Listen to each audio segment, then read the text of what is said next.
Hi, I'm David Esrati. I'm running for Congress in Ohio 10. That's the seat currently held by Representative Michael R. Turner, who never served in the military and who likes to say he works for the base. He's had the chance twice to impeach Donald Trump and didn't. And while there's still a lot of Republicans seemingly totally out of touch with reality, believing that somehow he won the election and that what happened on January 6th wasn't indicative of a man who had no business in that office in the first place, and trying to say the January 6th investigation is a witch hunt. I just read a story that's an excerpt on the New Yorker magazine. It's called Inside the War Between Trump and His Generals. You'll find a link down below in the comment in the description. It is the most damning thing I've ever seen. But it's not damning necessarily of Donald J. Trump. It's damning of a whole bunch of people who should have known better, including General Kelly, General Mattis, Mike Pompeo, the list goes on. These were people who were well educated, West Point grads. I believe Pompeo was first in his class. And over, they were being baffled and worried about the future of our country with the totally erratic and crazy things that were being said by Donald Trump. And at one point, Trump had been to Paris and seen a military parade, and he wanted to have a parade. This was early on, with tanks and missiles running in front of him like a reviewing stand. And he didn't want any wounded guys in the parade. Doesn't look good for me. He said at Bastille Day there had been several formations of injured veterans, including wheelchair-bound soldiers who had lost limbs in battle. I'm sorry. What do you think happens in war? But that was just the start of it. At one point, he complained to John Kelly, also a retired general, quote unquote, "You fucking generals, why can't you be like the German generals?" Of course, General Kelly had actually read history and understood it, which Trump didn't. He said, "The German generals in World War II," Trump responded. And Kelly reminds him, you do know they tried to kill Hitler 3 times and almost pulled it off. Of course Trump didn't know that. No, they were totally loyal to him, the president replied. In his version of history, the generals of the Third Reich had been completely subservient to Hitler. This was the model he wanted for his military. Kelly told Trump that there were no such American generals, but the president was determined to test the proposition. He complained all those generals were untalented people, and once I realized it, I did not rely on them. I relied on the real generals and admirals within the system. That's not how it works. In fact, if you remember, not long after the Floyd incident in Minneapolis, there were riots all over the country. And Trump wanted to call out the 82nd Airborne Division to protect him in D.C. from the BLM people. And he wanted them to clear the way for him. He wanted 10,000 troops in the streets. He wanted Miley to take personal charge. And when they resisted, he shouted, "You're all losers. You're all fucking losers. Can't you just shoot them? Just shoot them in the legs or something?" Does this sound like the leader of the free world? Does this sound like the person you want with the nuclear weapon? And in fact, the generals knew it. The generals knew that they had a commander who was unfit for office. And my question is, why aren't they in trouble for enabling this to continue? I took an oath to protect this country from enemies, foreign and domestic, and here was a domestic enemy. And if at any point the 25th Amendment says the president becomes disabled to such a degree that he cannot fulfill his responsibilities, you remove him. And by the way, I'm seeing comments, so you got to give me a second here to catch up. I see, I think it's Al Satire. Heroes unlike a man who made his living off frivolous lawsuits. I don't know what that means. Lawsuits, sadly, are not needed for true transparency in government. That's not frivolous. I'm going to ignore that, but hi, Jen. Thanks for joining us. In the meantime,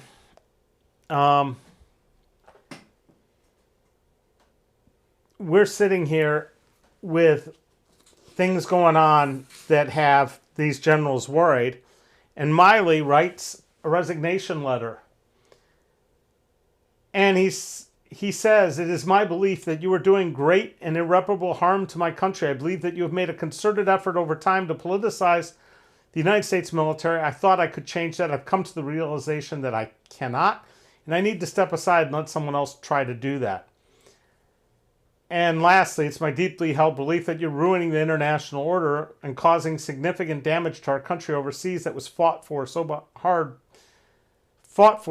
by the greatest generation. They instituted in 1945, between 1914 and 1945, 150 million people were slaughtered in the conduct of war.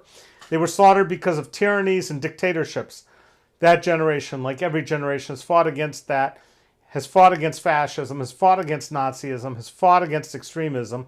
It's now obvious to me that you don't understand that world order. You don't understand what the war was all about. In fact, you subscribe to many of the principles that we fought against, and I cannot be a party to that. It is with deep regret I hereby submit my letter of resignation."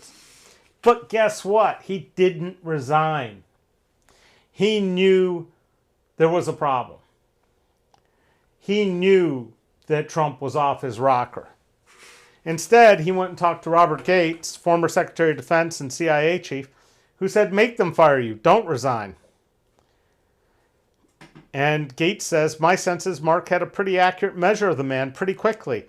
He would tell me over time, well before June 1st, some of the absolutely crazy notions that were put forward in the Oval Office, crazy ideas from the president, things about using or not using military force, the immediate withdrawal from Afghanistan, pulling out of South Korea. It just went on and on." And Miley wasn't the only one that sought Gates' counsel. Other members of his national security team had made the pilgrimage to his house. And the problem with resignation is that you can only fire that gun once, he said. All the conversations were variations on a theme: how do I walk us back from the ledge? How do I keep this from happening because it would be a terrible thing for the country? Well, the obvious answer to those questions is to remove Trump from office. Now, having the military overthrow your government is not ideal. However, at some point, they're supposed to go in and talk to Congress and say, "Hey, look, this guy is off his rocker, and we are afraid of him being in charge." But they didn't. They didn't. And going to Lafayette Square, Miley was there and quickly abandoned it, realizing he had made a mistake. Several retired generals condemned his participation, pointing out that the leader of a racially diverse military with more than 200,000 active duty black troops could not be seen opposing a movement for racial justice. Even Mattis, who had refrained from openly criticizing Trump, issued a statement about the bizarre photo op. And the Washington Post reported that Mattis had been motivated to do so by his anger at the image of Miley parading through the square in his fatigues. Mattis and Miley knew there was a tragic inevitability to the moment. Throughout his presidency, Trump had sought to redefine the role of the military in American public life. In a 2016 campaign, he had spoken out in support of the use of torture and other practices that the military considered war crimes. And then, to undermine military justice in 2019, and the chain of command, he gave clemency to a Navy SEAL found guilty of posing with the dead body of a captive in Iraq. Now, that is not actions befit a president of the United States or our military. And that is why, at some point here, in all these hearings and everything else, someone has to make sure that Donald Trump cannot run for office again. And we debunk it. Miley apologized for showing up that day and said, I should not have been there. My president in that moment in the environment created a perception of the military involved in domestic politics, a mistake that I have learned from. So Miley created 4 goals. First, make sure Trump did not start an unnecessary war overseas. Second, make sure the military was not used in the streets against the American people for the purpose of keeping Trump in power. Third, maintain the military's integrity. And fourth, maintain his own integrity. You didn't maintain your integrity. You covered for a criminal in office. And I think Miley should be the first to go. Directly to prison. Do not pass go. Do not collect $200. And they all knew. Pompeo knew. Pompeo said, the crazies have taken over. This was right after the coming up on the January 6th thing. Or no, this is the first workday after the election was called for Biden. When Esper was ousted, Miley rushed upstairs to the secretary's office. This is complete bullshit, he told Esper. Miley said that he would resign in protest. You can't, Esper insisted. You're the only one left. Once he cooled off, Miley agreed. In the coming weeks, Miley would repeatedly convene the Joint Chiefs to bolster their resolve to resist any dangerous political schemes from the White House now that Esper was out. He quoted Ben Franklin to them on the virtues of hanging together than hanging in separately. He told his staff, if need be, he and all the chiefs were prepared to put on their uniforms and go across the river together to threaten to quit en masse to prevent Trump from trying to use the military to stay in power illegally. This is not what you do if you have a competent president. And this is why Trump should have been removed. They didn't do their job. This article goes on. After Esper was fired, Miley summoned Patel and Cohen. These were 2 of the guys that got promoted. He gave them lectures. He says, life looks really shitty from behind bars. And whether you want to realize it or not, there's going to be a president exactly 1,200 hours on the 20th, and his name is Joe Biden. And if you guys do anything that's illegal, I don't mind having you in prison. Why didn't he go to prison? Where is his dignity, his respect, his oath to protect us? Because he didn't do what he should have done. He should have been to Congress. He should have talked to the leaders and said, this guy is dangerous. So, to go on to the ultimate, to me, problem, Patel slid a piece of paper across the desk to Miley during a meeting with him and Miller. It was an order with Trump's trademark signature in black Sharpie, decreeing that all 4,500 remaining troops in Afghanistan be withdrawn by January 15th, and a contingent fewer than 1,000 troops in the counterterrorism mission in Somalia be pulled out by the 31st. Miley was stunned. Where'd you get this? He said. Keith Kellogg, a retired general serving in Pence's national security advisor, asked to see the document. He said, this is not the president. He said, the format's not right. This is not done right. Keith, you've got to be kidding me, Miley. You're telling me that someone's forging the president of the United States signature? The order, it turned out, was not fake. It was the work of a rogue operation inside Trump's White House, overseen by Johnny McEntee, Trump's 30-year-old personal chief, and supported by the president himself. The order had been drafted by Douglas McGregor, a retired colonel and a Trump favorite from his television appearances working with a junior McEntee aide. The order was then brought to the president, bypassing the national security apparatus and Trump's own senior officials to get him to sign it. Do you hear what was happening? You know, when January 6th happened, Miley got worried. He feared that Trump's Hitler-like embrace of his own lies about the election would lead him to seek a Reichstag moment. In 1933, Hitler seized on a fire in the German parliament to take control of the country. Miley now envisioned a declaration of martial law or a presidential invocation of the Insurrection Act with Trumpian brown shirts fomenting violence. That's why January 6th is important. That's why journalism is important. That's why the separation of powers is important. And that's why you take an oath of office. And you take an oath in the military. I took it. Every soldier's taken it. It's very similar to what they take as a congressman, a senator. I, David Esrati, do solemnly swear that I will support and defend the Constitution of the United States against all enemies, foreign and domestic, that I will bear true faith and allegiance to the same, and that I will obey the orders of the President of the United States and the orders of the officers appointed over me according to regulations and the Uniform Code of Military Justice, so help me God. Yes, you're supposed to obey the President, but if the President gives you an unlawful order, it's time to remove the President. And that's what this story tells us. It is not something up for debate about whether Trump should have been in office, Trump was competent, that he won the election, that he shouldn't have been impeached both times. This is where our system broke down. And we've got people screaming now about the FBI and the DOJ going into Mar-a-Lago and somehow saying that, oh, this is, more of a witch hunt. No, it's not. What it is we have to bring our country back together. We have to cut this red versus blue stuff. We have to cut this Democrats versus Republicans. And at some point, we have to realize that we've all been taken for a ride by a great orange menace, Donald J. Trump, who has brought out the white supremacists, who's brought out the worst in America, and who has divided us deeply.